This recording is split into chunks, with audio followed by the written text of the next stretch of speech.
باب قول اللہ عز وجل وَلَقَدْ أَرْسَلْنَا نُوحًا إِلَىٰ قَوْمِهِ۔ آدم علیہ السلام کا بیان ختم ہوا، نوح علیہ السلام کا بیان شروع ہو گیا۔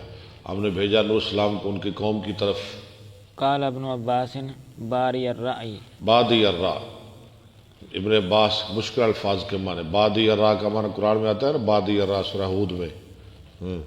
ما ظہر لنا عقلی، ما ظہر لنا، یعنی جو ظاہر ہے ہمارے لیے، یعنی کوئی اتنے وہ عقل مند بھی نہیں ہے جو تیرے پیروکار ہے۔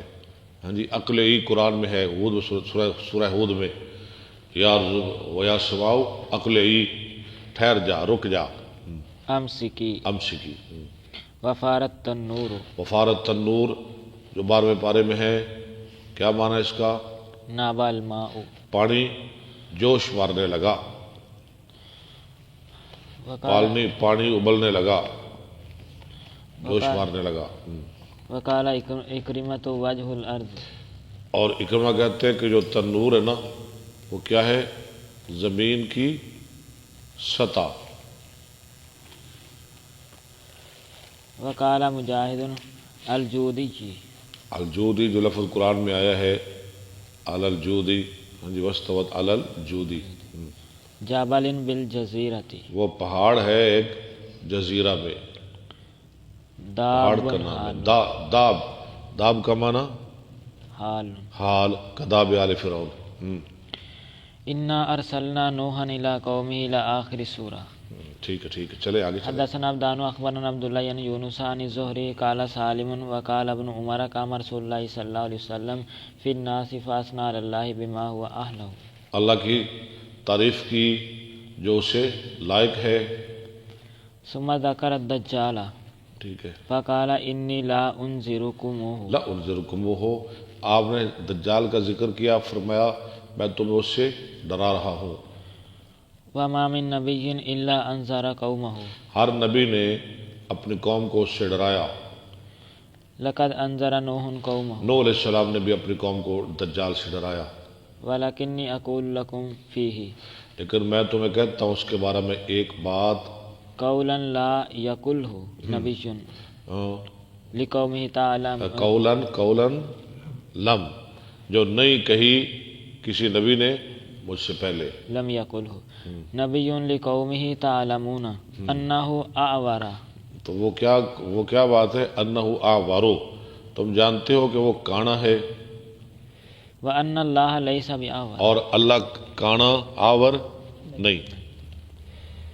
حدثنا ابو نعیم حدثنا شیبان عن یحیی عن ابی سلمۃ سمعت ابا هریرہ قال قال رسول اللہ صلی اللہ علیہ وسلم الا احدثکم حدیثا عن الدجال ما حدث به نبی قومہ انہ یعنی تمہیں ایسی بات بتانے لگا ہوں جو پہلے کسی نبی نے اپنی قوم کو نہیں بتائی۔ آور انہ آور انہ یجیء معہ بتمثال الجنۃ، وہ لائے گا اپنے ساتھ جنت اور جہنم کی مانند، جنت اور جہنم کی مانند۔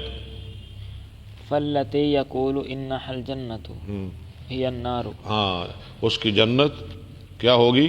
جہنم۔ وانی انذرکم بما بہ کما انذر بہ نوح قومہ۔ شاباش، آگے چلیں۔ حدثنا موسیٰ بن اسماعیل حدثنا عبد الواحد بن زیاد حدثنا الاعمش عن ابی صالح عن ابی سعید قال قال رسول اللہ صلی اللہ علیہ وسلم یجیء نوح، یجیء یجیء نوح و امتہ فیقول اللہ حل بلغت، اللہ کے دربار میں آئیں گے نوح علیہ السلام اور ان کی امت، فیقول، اللہ فرمائیں گے حل بلغت، فیقول نعم، حل بلغ تو تا، کیا بات ہے؟ اللہ فرمائیں گے نو، تو نے میرا پیغام پہنچایا؟ وہ کہے گا جی ہاں۔ ای ربی فیقول لامتہ، اللہ فرمائے گا نوح اسلام کی امت کے لیے حل بلغکم فیقولون لا، حل بلغکم، کیا نوح علیہ السلام نے تمہیں پیغام پہنچایا؟ بلغ نہیں، بلغا، فیقولون لا، وہ کہیں گے نہیں۔ ما جاءنا من نبی فیقول لنوح من یشاء، ہمارے پاس تو کوئی نبی نہیں آیا، فیقولو لنوح، فیقولو، ٹھیک ہے، اللہ فرمائیں گے نوح علیہ السلام کے لیے من یشہد لکا، تیرا گواہ کون ہے؟ وہ تو انکار کر رہے ہیں، ہے کوئی تیرا گواہ؟ فیقول محمد و امتہ، اللہ، یعنی یہ بھی ضروری نہیں کہ گواہ موقع پر موجود ہو. ہاں، کہاں نوح علیہ السلام اور کہاں ہم؟ نوح علیہ السلام کیا کہہ گئے؟ یا اللہ میرے گواہ کون ہیں؟ محمد صلی اللہ علیہ وسلم اور ان کی امت. فنشہد انہ قد بلغ وہو قولہ وکذالک جعلناکم امۃ وسطا لتکونوا، ہم کہیں گے، ہم گواہی دیتے ہیں کہ نوح علیہ السلام نے اپنی قوم کو پیغام پہنچایا. وسطاً کا معنی بہترین امت، امتم وسطاً، لتکونوا شہداء علی الناس والوسط العدل. عدل، بہترین.